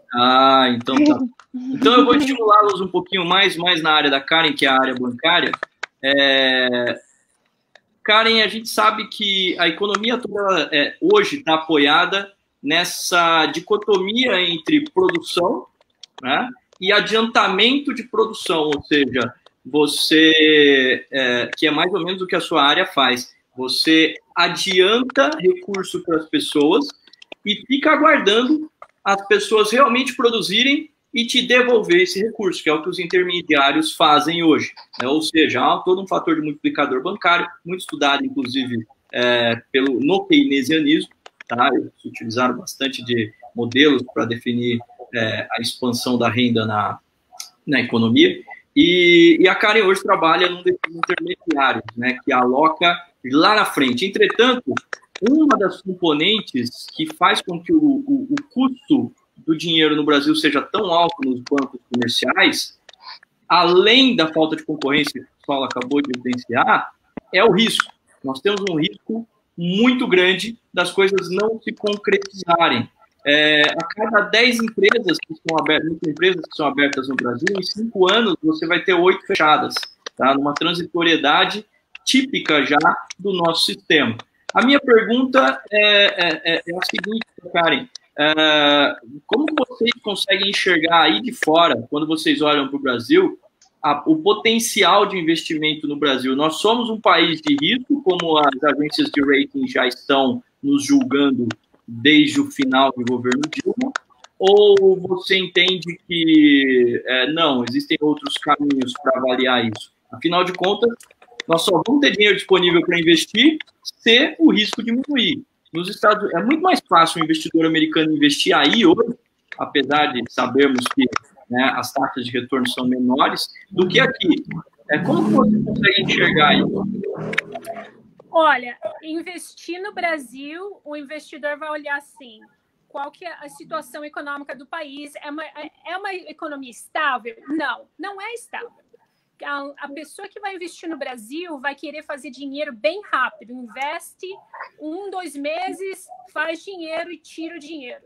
Entendeu? Esse tipo de investimento não é bom para o país. É especulativo, né? Investimento especulativo é só para o investidor fazer dinheiro, investe, sei, $1 milhão, multiplica, sai com 1,5 milhão e tira e vai embora e investe em outro país. Acho que é isso que o Brasil atrai, porque é um país instável. Ninguém vai querer investir long term num país como o Brasil, com uma economia com esse presidente que está agora, sem querer virar político, mas não tem como querer investir nada no Brasil agora. O Christian, como bem a Karen colocou, o Brasil sempre foi uma terra de oportunidades para ganhos rápidos, cara, desde a época do Brasil colônia. Né, da febre do ouro, aqui é o lugar para você ganhar dinheiro e basta isso. É difícil a gente pensar em um projeto de nação para o Brasil. Né? Poucas vezes a gente procurou um projeto de fato de país. Né? Então é um país que está aí, eu acho que como bem ela colocou, dados os devidos contextos históricos, né, aqui então acaba se tornando um terreno fértil para investimentos que na verdade não tem compromisso com o país. O pessoal chamava de capital motel antigamente, né? Capital motel. Vem para uma rapidinha e aí já sai, porque não tem muito comprometimento, não há muito compromisso. Como investidor, Saulo, como você vê isso? Eu vejo bem, porque eu gosto de olhar o Brasil com outros olhos. É evidente, por exemplo, se você falar para mim, olha, você investiria no setor aéreo? O setor aéreo é um dos que não tem muito futuro próximo, porque quando vai terminar a pandemia, provavelmente o bilhete aéreo vai subir muito. Eu vi um estudo ontem a esse respeito. As companhias aéreas vão ter que fazer distanciamento, talvez vão ter uma fileira com passageiro, a outra não, uma fileira com passageiro, a outra não, enfim. Eles vão ter uma ocupação menor, porque a prevenção vai ter que continuar. Obviamente, isso os aviões vão sair com meia lotação, eles têm custos que precisam repor, o bilhete aéreo. Subindo o bilhete aéreo, vai ter menos passageiros disputando, o turismo vai perder também. Então, esses são setores que a gente, se nós formos olhar com faro de investidor, a gente tem que olhar para o futuro e dizer, olha, o que é que vai bombar e o que é que não vai bombar. Eu não vou investir onde eu sei que não vai bombar. Então, e olhando com esses olhos, o Brasil vai oferecer muitas oportunidades, muitas. Então, nós temos, eu costumo dizer o seguinte, se nós pararmos de olhar muito para a política, que está muito pesada, a política, só que ela já esteve pesada outras vezes, e pode parecer que eu sou muito otimista, mas quando eu olho que nós tivemos a extrema esquerda no poder, tivemos o centro no poder, tivemos a meia esquerda, depois tivemos a meia direita, agora temos a extrema direita. A hora que você olha para a política econômica, você vê que não houve grandes solavancos. O Brasil está, desde o plano real com uma política econômica mais ou menos constante. Entra ministro da Economia, sai ministro da Economia, e as coisas permanecem mais ou menos constantes. Quando o Lula assumiu a presidência, eu lembro que tivemos uma reunião na Fiesp, que todo mundo, vai acabar o mundo, o Lula vai assumir a presidência. O Lula assumiu a presidência e nomeou o ex-presidente mundial do Bank of Boston para ser o seu presidente do Banco Central, manteve a política financeira ortodoxa que o Malan vinha fazendo com o Fernando Henrique Cardoso. Aquilo durou durante todo o primeiro mandato do Lula e até metade do segundo mandato, foi um período longo de ortodoxia econômica no Brasil. A Dilma assumiu, acharam que ela ia arrebentar com a economia, também não arrebentou. A economia veio arrebentar, na verdade, na campanha de 2014. Aí sim houve um problema sério, ela queria se reeleger, e alguns dos princípios que vinham sendo seguidos há 11 anos foram momentaneamente abandonados. O Temer assumiu, voltou aos princípios de novo, porque o Meirelles foi o ministro da Economia do Temer. Então, se nós formos analisar, com exceção de metade de 2014 e 2015, quando a Dilma realmente estragou o modelo econômico, tirando esse pequeno intervalo, ao longo dos últimos 20 anos, o Brasil teve uma política econômica bastante estável, mesmo quando comparado com outros países. Mas essa porrada não era melhor o Meirelles lá, não? Talvez. O Meirelles é um cara bom, ele entende das coisas. Eu gosto dele. Mas o Guedes é bom também. Agora, o que nós temos que olhar é o seguinte: se eu passei por tantos governos diferentes e a política econômica se manteve razoavelmente estável ao longo desse período todo, a impressão que nós temos é que a sociedade brasileira e a elite brasileira, que é quem governa, já entendeu que nós não queremos voltar para a hiperinflação, que nós não queremos voltar para planos econômicos, que nós não queremos voltar para a heterodoxia de tabelamento, de tablitas, etc. Isso tudo é um período superado. O Brasil, do ponto de vista de políticas econômicas, tem sido um país bastante estável ao longo das últimas 2 décadas. Eu percebo isso. Como muita gente percebe, isso acaba virando uma vantagem competitiva para mim como investidor. Eu vou tirar proveito disso.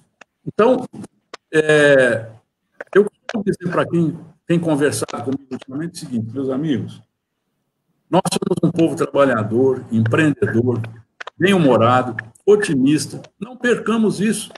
A política passa, nós ficamos. Vamos fazer o que nós sempre fizemos. Eu não acredito nos políticos, eu acredito em mim, acredito no poder do trabalho, é o que eu fiz ao longo da minha vida inteira, acredito nos resultados do trabalho bem feito, com dedicação, com racionalidade, motivando as pessoas que estão com você. Sejamos parte da solução e não do problema. Os problemas passam. O que fica, o que sobra, é a dedicação, o trabalho sério, o investimento bem feito. Isso permanece. E, felizmente, o Brasil é muito rico nesse aspecto. A gente esquece de dizer, por exemplo, o seguinte: o agronegócio brasileiro alimenta mais de 1 milhão e 200 milhões de pessoas no mundo. O Brasil é o maior exportador de alimentos do mundo. Nós temos coisas boas acontecendo também. Então, a nossa tecnologia no agro é ímpar. Nós somos líderes de high-tech, de agronegócio no planeta. A nossa produtividade aqui na soja é melhor que a dos Estados Unidos. Nós somos o maior exportador de soja do mundo. Os Estados Unidos são o segundo, bem atrás. Então, por que isso? Porque nós temos talento, nós temos capacidade, nós somos empreendedores sérios. O Brasil tem coisas boas também. Nesse momento... No próximo programa, aceitando uma ideia sua aí que a gente conversou, estou pensando em trazer o Marcos Fava aqui para conversar com a gente, porque afinal de contas tem o agro, né? Ele é o líder intelectual do agro no Brasil. Pois é, deveria ser ministro também. Agora, perguntando aí, trazendo um pouco de provocação aí, porque eu não gosto muito de que as coisas fiquem mornas, né? Eu prefiro que a gente consiga estimular um pouquinho outras veias aí do nosso corpo.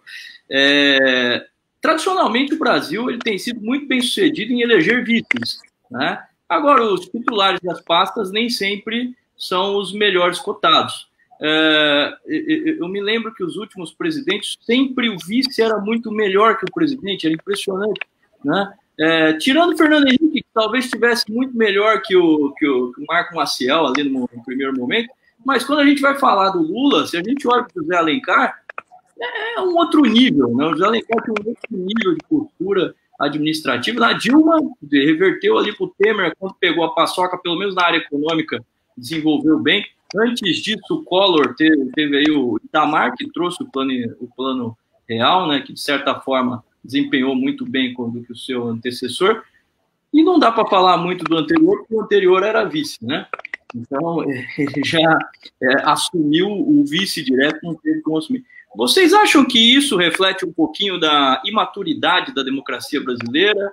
Ou vocês acham que é um processo de aprendizado? O que vocês acham a respeito disso? Queria jogar a bola para a Karen, uma vez que a Karen está mais próxima de um modelo americano, é bem diferente do nosso.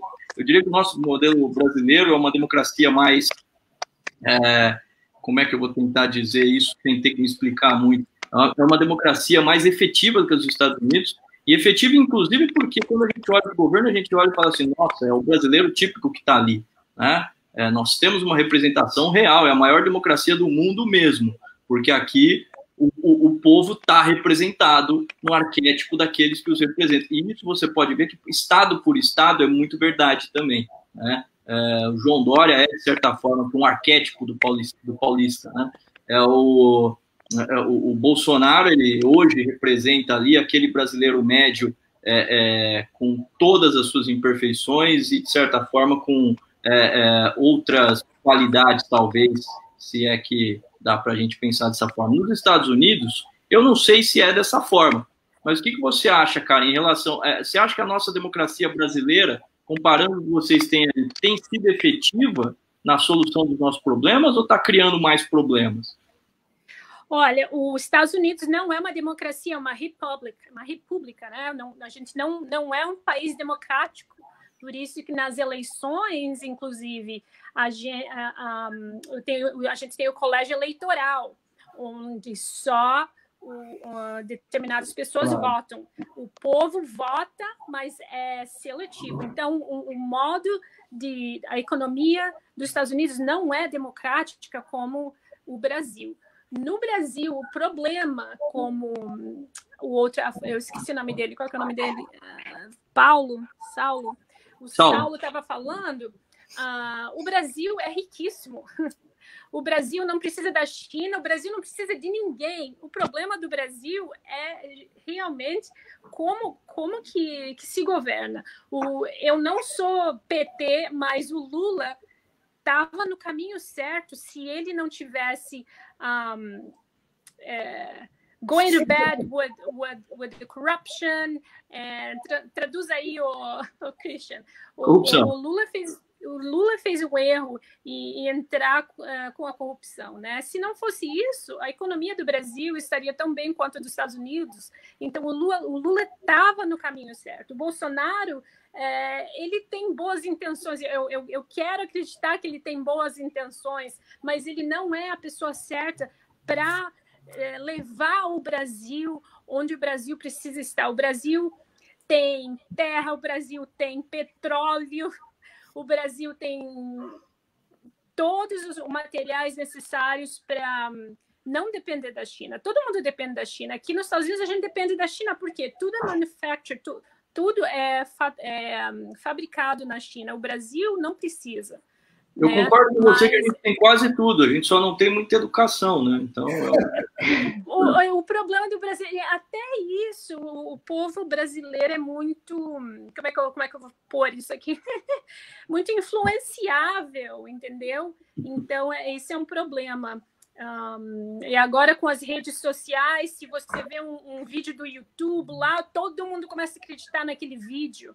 Então, isso já não acontece nos Estados Unidos. Cada um é mais individualista. No Brasil, é uma cultura, assim, todo mundo pensa igual, entendeu? É bem diferente isso. Quando eu comecei a morar aqui, o pessoal é bem individualista. Por exemplo, o pessoal de Nova York é bem diferente do pessoal da Flórida. No Brasil, eu não sei agora, mas quando eu morava lá, o Brasil era um Brasil só. Todo mundo pensava igual, todo mundo agia igual. Aqui não, aqui é bem individualizado. Cada estado faz as coisas de acordo com como eles acham que tem que fazer. O estado de Nova York não faz exatamente as coisas como faz aqui no North Carolina. Então, é um país que é individualista. É o contrário do Brasil. Sim, agora eu queria passar para o Bufa dizer para mim o que ele acha da democracia brasileira e da nossa incrível habilidade de eleger governantes que recuperem a credibilidade do Brasil. Então, né, tem aquela frase, pobre do país que precisa de líderes, né? Mas, infelizmente, no sentido de que a gente tem, de que, na verdade, talvez, assim, numa situação que... Eu queria começar por uma situação que a Karen colocou, que é no seguinte sentido... o Brasil ele é bastante plural no sentido das nossas diferenças, mas evidentemente o povo brasileiro, eu acho que ele tem um espírito muito mais comunitário do que o povo americano na questão do individualismo, tá? Isso talvez, né, eu acho assim, partindo de um princípio de que eles são assim de uma matriz protestante, o individualismo ali dentro dos Estados Unidos é bem mais presente do que de fato, né, dentro do Brasil. Tá? Então, nós temos uma das nossas dificuldades que nós temos em atender a nossa democracia, né, é evidentemente a nossa pluralidade. Tá? É um conjunto de interesses muito grandes representado num Estado federalista gigante, tá? Que necessariamente desse tamanho de maneira artificial, porque a gente é um Estado, mas não é nação. Mas aí eu vou no sentido de que você estava dizendo, Christian, e eu acredito nisso, que democracia é uma questão de maturidade, entendeu? Os nossos processos democráticos, eles foram rompidos diversas vezes, né? Naquilo que alguns costumaram a dizer com o tempo que é uma república de bananas, né? Veja bem, acho que são 7 ou 8 constituições, entendeu? Dessas, metade delas são outorgadas. Quando você pega, por exemplo, democracias consolidadas, como a americana, a francesa, né? São democracias que, por exemplo, têm a mesma Constituição há sei lá, séculos, tá certo? Então, nós temos rupturas do processo democrático que necessariamente não crie a confiança, a expectativa democrática que o nosso povo teria. Mas, no sentido geral, o que a gente vive hoje, né? Hoje a gente vive, em termos de democracia liberal no mundo inteiro, uma crise de representatividade, tá? Guardadas as devidas diferenças, né, das culturas dos países, tá? Nós temos um problema entre o político e o representado, que o político não está mais, o representado não está mais se sentindo representado pelo político. E isso é um problema que nós vamos ter que enfrentar necessariamente. Por quê? Porque é o que vai gerar uma desconfiança na nossa sociedade, nas instituições. Isso pode gerar uma série de problemas, né, que o Durkheim definiu como anomia social e o Marx definiu como revolução. Tá? Nós podemos ter processos de instabilidade se, de repente, por exemplo, a nossa democracia não encontrar fórmulas de conseguir corresponder ao que os eleitores estão esperando. Os nossos políticos, de maneira geral, são extremamente personalistas, preocupados com a carreira política deles, certo? E necessariamente o povo não está sendo representado. Isso é uma situação que não é um caso só de Brasil, é um caso das democracias representativas. E nós vendo o seguinte, né? Eu entendi o que você quis dizer, Bufa, como que se, na verdade, o povo não está sendo representado nos seus interesses, nas suas necessidades, mais dos seus interesses, nas suas necessidades. Acho que o nosso buraco é até um pouquinho mais embaixo, com perdão da expressão, porque é o seguinte, o povo brasileiro não tem educação suficiente para saber o que ele precisa, isso que é o pior de tudo.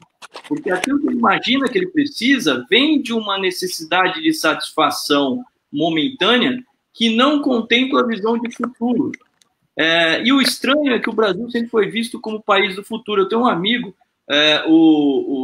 o Esteban, professor da Universidade de Oviedo, na Espanha, ele me diz o seguinte: Christian, não se preocupe, O Brasil é o país do futuro e sempre o será. Olha só essa frase. Que frase para nos colocar medo demais, né? O Brasil é o país do futuro e sempre o será. Por quê? Porque nunca vai chegar o futuro do Brasil. Ele sempre vai ser o país do futuro. E aí eu queria ouvir do Saulo, que é uma pessoa otimista por natureza. O Saulo é um cara muito otimista. Sempre que eu falo para o Saulo, isso aqui vai dar merda, ele não, você não está vendo o lado bom da coisa. Ele sempre tenta me tranquilizar. Às vezes funciona, às vezes não. Mas eu queria saber dele, o que ele acha em relação da democracia brasileira como solução dos nossos problemas. Uma vez que a gente está vendo aí se agigantando, até o próprio presidente participando de movimentos antidemocráticos, quem sabe até aí ensejando que há uma possibilidade de um autogolpe, não sei. Saulo, o que você vê disso? Christian, eu concordo com o que o Marcelo, a análise que o Marcelo fez, que a democracia, no caso brasileiro, nós temos um problema externo e um problema interno. O problema externo é uma crise, de fato, da democracia representativa, mundialmente falando. A democracia, nós temos que entender que ela é um modelo ocidental. A democracia liberal, com livre mercado, é uma invenção da Europa, que se expandiu para as Américas, acabou sendo assimilada pela Ásia, o Japão, a Coreia do Sul e hoje até a China. Esse problema da crise da democracia ocidental é um problema, na verdade, da crise da democracia representativa. Usando a frase do Marcelo, que é grande felicidade. O povo, de uma maneira geral, seja na França, nos Estados Unidos, no Canadá, na Espanha, na Itália e no Brasil, o povo não está se sentindo representado mais pelos seus representantes. Então, uma crise de representação democrática. Essa crise se acentua com um caso único de sucesso no planeta, que é a China. E a China não é uma democracia ao estilo ocidental. A China é um país autocrático, oficialmente ainda comunista. O Xi Jinping, que é o líder chinês, fez uma modificação recente na Constituição para se perpetuar no poder, então ele virou agora mandatário ad eternum da China. Ele é um sujeito que tem uma visão expansionista mundial, que é uma novidade, porque a China nunca foi expansionista ao longo dos seus milhares de anos de história. Então, de repente, você tem uma China autocrática e expansionista com enorme sucesso econômico, enquanto que as democracias originárias, são as democracias europeias, elas estão com uma crise danada política e econômica. Então, há uma tentação de movimentos direitistas de dizer, gente, tá na cara que o modelo da China é que tem que ser copiado. A Marine Le Pen, na França, é isso que ela está dizendo. Gente, esquece, democracia representativa não funciona mais, nós temos que seguir o modelo chinês. O Vladimir Putin, a Rússia fica na Europa, o Vladimir Putin já está mais do que convencido que o modelo a ser seguido é o modelo chinês, e ele está seguindo. Então, de repente, o novo parâmetro a ser copiado não é mais a democracia britânica, a democracia francesa, a democracia republicana dos Estados Unidos. O novo modelo a ser copiado é a China. Esse é um problema. Aí, esse é o problema externo. Agora, nós temos um problema interno também. Mas eu estou falando dos problemas, como você disse que eu sou otimista, eu também vou falar da solução. O problema interno é um problema que está relacionado à enorme expansão das redes sociais. Por quê?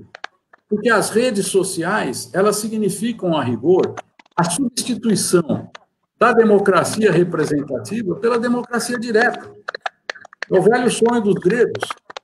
As redes sociais são o que era a ágora nas cidades e estados gregas do período clássico, onde o povo, o que eu digo, era o povo que contava, né? Então, o povo que contava, os escravos não contavam, se reunia na ágora no final da tarde para debater os seus problemas e tomar as suas decisões. Não tinha prefeito, não tinha governador, não tinha presidente, isso foi antes de Alexandre, obviamente. E assim tocavam a vida, e tocavam muito bem, com a chamada democracia direta. O que nós estamos vendo nas redes sociais? Você cria um enorme grupo de seguidores nas redes sociais, debate os problemas com esses seguidores e começa a fazer aquilo que os seguidores estão pedindo que você faça. Aí você não precisa mais da intermediação nem do Poder Legislativo, nem do Poder Judiciário, você está fazendo democracia direta. Obviamente, isso é um espelho da crise da democracia representativa. E isso explica muito da situação complicada política que nós estamos vivendo no Brasil atualmente. O atual governante substituiu a representatividade democrática pela democracia direta. Ele ouve não o Congresso, Poder Legislativo, ou o Judiciário, Poder Judiciário, ele ouve as suas redes sociais diretamente. Gestão pelo Twitter. Esse é o problema. Agora, qual é a solução? A solução é aquela que eu já coloquei anteriormente. Nós temos que olhar menos para a política, já que a política é o problema, já que os governantes, sejam os prefeitos, os governadores ou o presidente e os seus ministros, são o problema. Deixemos de olhar para o problema, porque o problema está aí, vai continuar existindo, com mais intensidade ou com menor intensidade, a política não vai acabar. E olhemos para o que nós podemos fazer. Eu não tenho como escolher quais serão os deputados. Mal é mal, eu consigo escolher um. É aquele que eu voto. Mas existem outros 512 que eu não votei, que estarão lá. Se eu for ficar esperando esse pessoal decidir o que eu posso ou não fazer, eu vou perder a minha vida esperando. Então, o que eu vou fazer é arregaçar as mangas, acreditar em mim, na minha capacidade, na capacidade que eu tenho de convencer pessoas ao meu redor de seguirem junto comigo e criarmos a massa crítica suficiente para empreendermos, investirmos, retornar o investimento que fizemos, produzirmos riqueza, distribuirmos riqueza. Esse é o único caminho que eu vejo. E, felizmente, para nós brasileiros, a maior parte do povo brasileiro pensa dessa forma.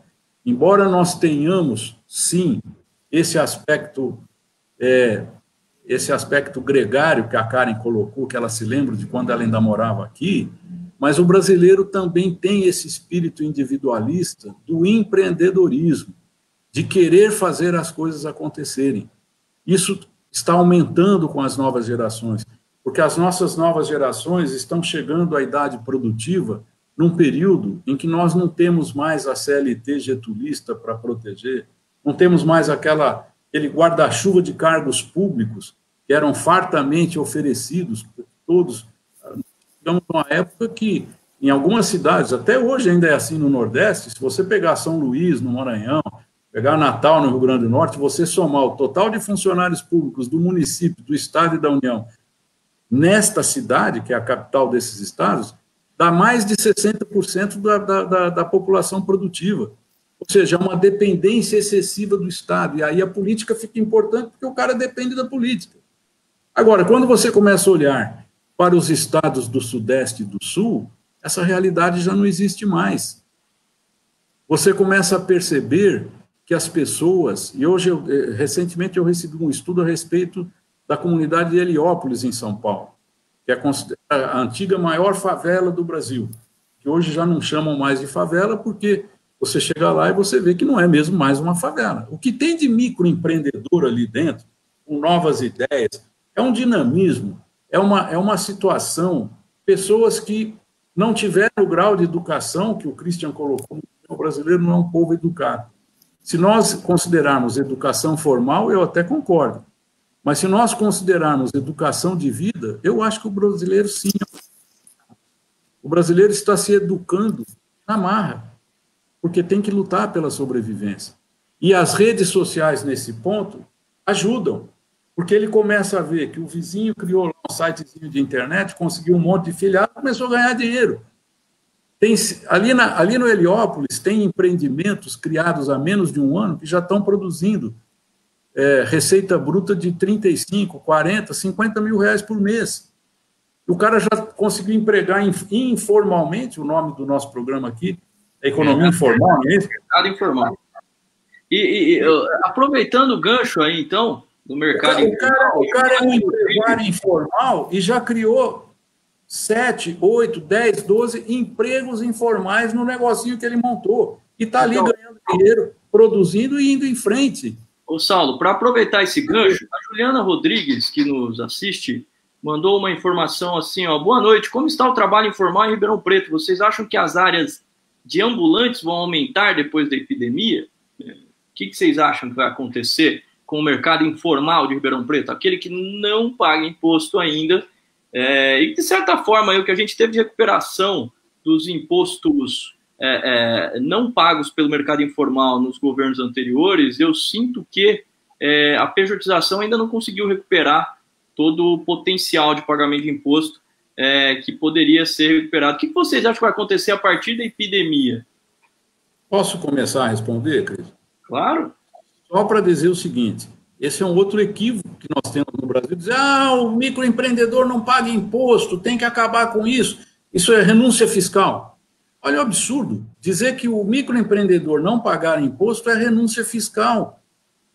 Ora, se ele está pagando o MEI, se eu não me engano, dá 4,5% de imposto, ou o Simples, que dá 6,5%, ou o Super Simples, que, enfim, o outro que é o lucro presumido, que dá 12% ou 13%. Ora, antes dessa formalização com MEI, com Simples, Super Simples, esses pessoal não pagavam era nada. Eles trabalhavam na mais absoluta informalidade. Então, esses programas não foram criados para reduzir a arrecadação do governo, ao contrário. Eles foram criados para aumentar a arrecadação dos governos e aumentou. Os informais não pagavam nada, porque eles eram 100% informais, agora eles são 90% informais ou 95% informais. Então, o que houve foi um aumento de arrecadação. Nós não podemos olhar para esses abençoados microempreendedores e queremos que eles sejam tributados igual à empresa normal. Nós vamos matar. É uma tendência agora, né? O discurso do governo é esse. O discurso é esse, é dizer, não, isso é renúncia fiscal, mas como? Eu não renunciei nada, eu não ganhava nada, eu passei a ganhar um pouco. Então, na verdade, eu tive um aumento de arrecadação. Ao tributá-los com 4,5%, 6,5%, 11%, eu aumentei a arrecadação, porque antes não pagavam nada. Eles eram 100% informais. Então, só faltava agora a gente querer tributar em igualdade de condições aquele que está nascendo. Nós não podemos fazer isso. Aliás, o atual governo se elegeu com uma oratória voltada para a redução dos impostos, né? Pelo menos é aquilo que trazia ali na maleta do Guedes, e todo mundo ficou muito otimista em relação à redução de impostos. E eu imagino que eles tinham esse discurso por conta do imposto brasileiro ser muito focado no imposto sobre consumo e menos focado no imposto de renda, né? Eu queria passar para a Karen um pouquinho, só se você me permite, porque o modelo americano me parece muito diferenciado em relação a isso, né? Existe sim imposto sobre consumo, mas ele não é tão pesado quanto o imposto de renda. Quanto que é o imposto de renda aí, Karen? Dependendo de... se você estiver ouvindo um barulho, é o meu cuckoo clock. O imposto aqui é baseado em quanto você ganha, né? Entre 25%, pode ser 10%, 15%, 25%. Vamos contar 25% é o imposto médio que a gente paga por paycheck, cada vez que você recebe... Mas tem que contar as alíquotas, né? Porque aqui no Brasil você vai pegar 27,5%, por exemplo, a partir de uma alíquota. Então, o que tem abaixo não tributa, só o que tem acima. Aí tributa tudo, né? Então, 25% para pessoa física, né? Pessoa jurídica, por exemplo, empresas, aí eu não sei, mas acho que é 30%. Parece que foi reduzido para 20%, Karen. E o última problema por conta disso. Mas o imposto sobre consumo aí, você tem ideia, Karen, de como é que fica? Aqui nós temos... Quando a gente compra alguma coisa, tipo assim, vai no supermercado, quanto que a gente paga de tax? É isso que você está perguntando? Isso. Aqui, depende do estado. Aqui no estado de North Carolina é 8%. 8%. Aqui no estado de São Paulo é de 14 para cima, né, Saulo? O Saulo que... Depende, né? É classificado por produtos. Tem, por exemplo, na energia elétrica é um absurdo, se eu não me engano, é mais de 20%. 20% ou 22%, é um absurdo. Então, aqui nos Estados Unidos é um menos. imposto só. Não, a gente não paga um imposto diferente para eletricidade, imposto diferente, é 8% todos os produtos. É flat, todo mundo paga igual. Para vocês verem, a diferença de base é o seguinte, todo mundo sabe que o imposto de renda, ele é mais equânime, porque ele tributa na porcentagem da renda, mas o imposto de consumo, ele tributa todo mundo do mesmo jeito. O mais pobre paga igual ao mais rico, é um absurdo. Sim. Exatamente. E no Brasil isso mesmo. Modificado esse tipo de imposto de consumo porque ele está em toda a cadeia produtiva. Isso. E aí ele vai modificando o preço das coisas, né? Em cada etapa ele vai incidindo. Exatamente. Gente, nós não temos mais tempo, eu vou ter que encerrar com vocês. Adorei a participação de vocês dois. Karen, muito obrigado por ter topado mais essa maluquice minha. Tá?